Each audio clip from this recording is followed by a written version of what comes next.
Hi guys, it's Chris at Cork and Crown, back at my cider table with some more cider to try. And it's a mystery. It's a mystery, this one. Why is it a mystery, Chris? It's a good question. I'll show you why. What's in the bottle? What's in this bottle? Where did it come from even? Well, I'll tell you where it came from. It came from Martin Harris at Butford Organics. He's gone for a new line in labels. There you go. He sacked his old designer and went with this. It's nice, I like it. Yeah, it's going to catch on, I reckon. Not really, I stuck that on there because he sent me these without any labels because he hasn't got them printed yet. He's going to send them to me when he gets them.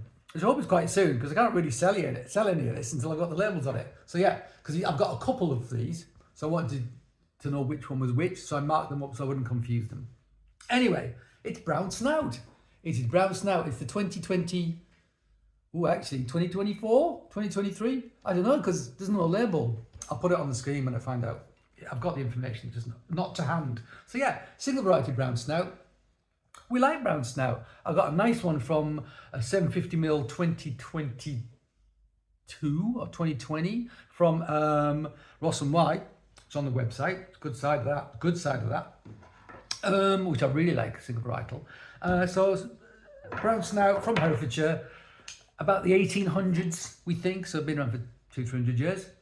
Mild to medium bittersweet. Let's open it. So it's called Brown Snout because at the base of the apple, what's called the calyx, which is the bottom on the base. So you got the stem at the top, the calyx at the bottom. It gets russety and brown around that, hence the name Brown Snout, like a pig's nose. Well, brown pig's nose, Brown Snout. You know what I'm talking about. There was very little hiss on this. I'm not sure if this is conditioned yet. I'm going to guesstimate. I'm going to say it's 2024. I'm going to go mad. I'm probably going to get it wrong, but I'm going to say that. Should we pour it into this cider salon glass? Go on then, Chris. All right. There we go. So it may be that it's meant to be still. I don't know.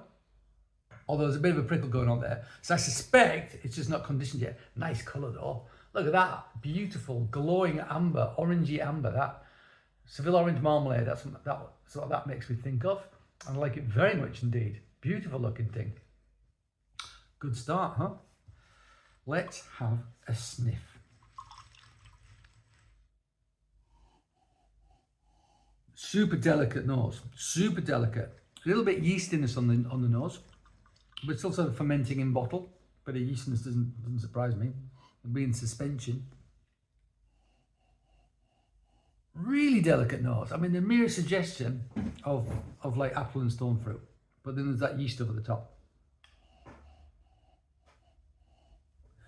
Yeah, that's what I'm going to go with because that's all I'm getting. Shall we try it?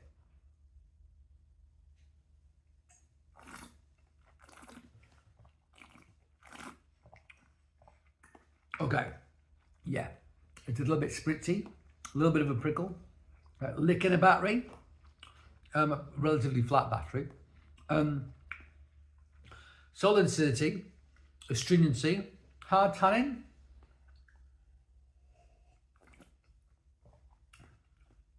Not a lot, but it's a mild to medium bittersweet, so the tannins aren't going to be super aggressive, irrespective. Stone fruit on the palate as well. Absolutely stone fruit on the palate. Aged apple, which we get all the time. Bit of orange, hint of sort of orange, fresh orange, which is something I've been getting with the dabbing it a lot lately. But it's like a slight orangey, but this is dry, so think of it with like zero sugar. So like orange, but with no sugar in it. In fact, I'm going to go with that rather than stone fruit. I think it's more like orange with no sugar, which is a good thing. It's a bit cold, as it always is at the moment. I'm messing up with the temperature quite a lot.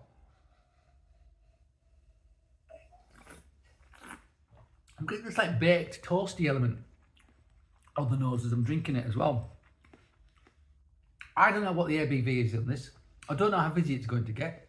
But as it stands, it's a really solid dry cider. Quite big flavour actually. Quite big flavour. That stone fruit sort of sugarless orange thing really dominates. But it's a nice thing. It's a nice thing. Now I'm getting like a smoke element. But like bonfire, like a bonfire. It's not like a mat, not like sulphurous thing. Bonfire's got a different smell, hasn't it, people? Hasn't it? Guy Fawkes, right? Bonfire. It's got that smell, hasn't it? Smoke, but I don't know, I associate it with so much more than that. It's a really nice smell.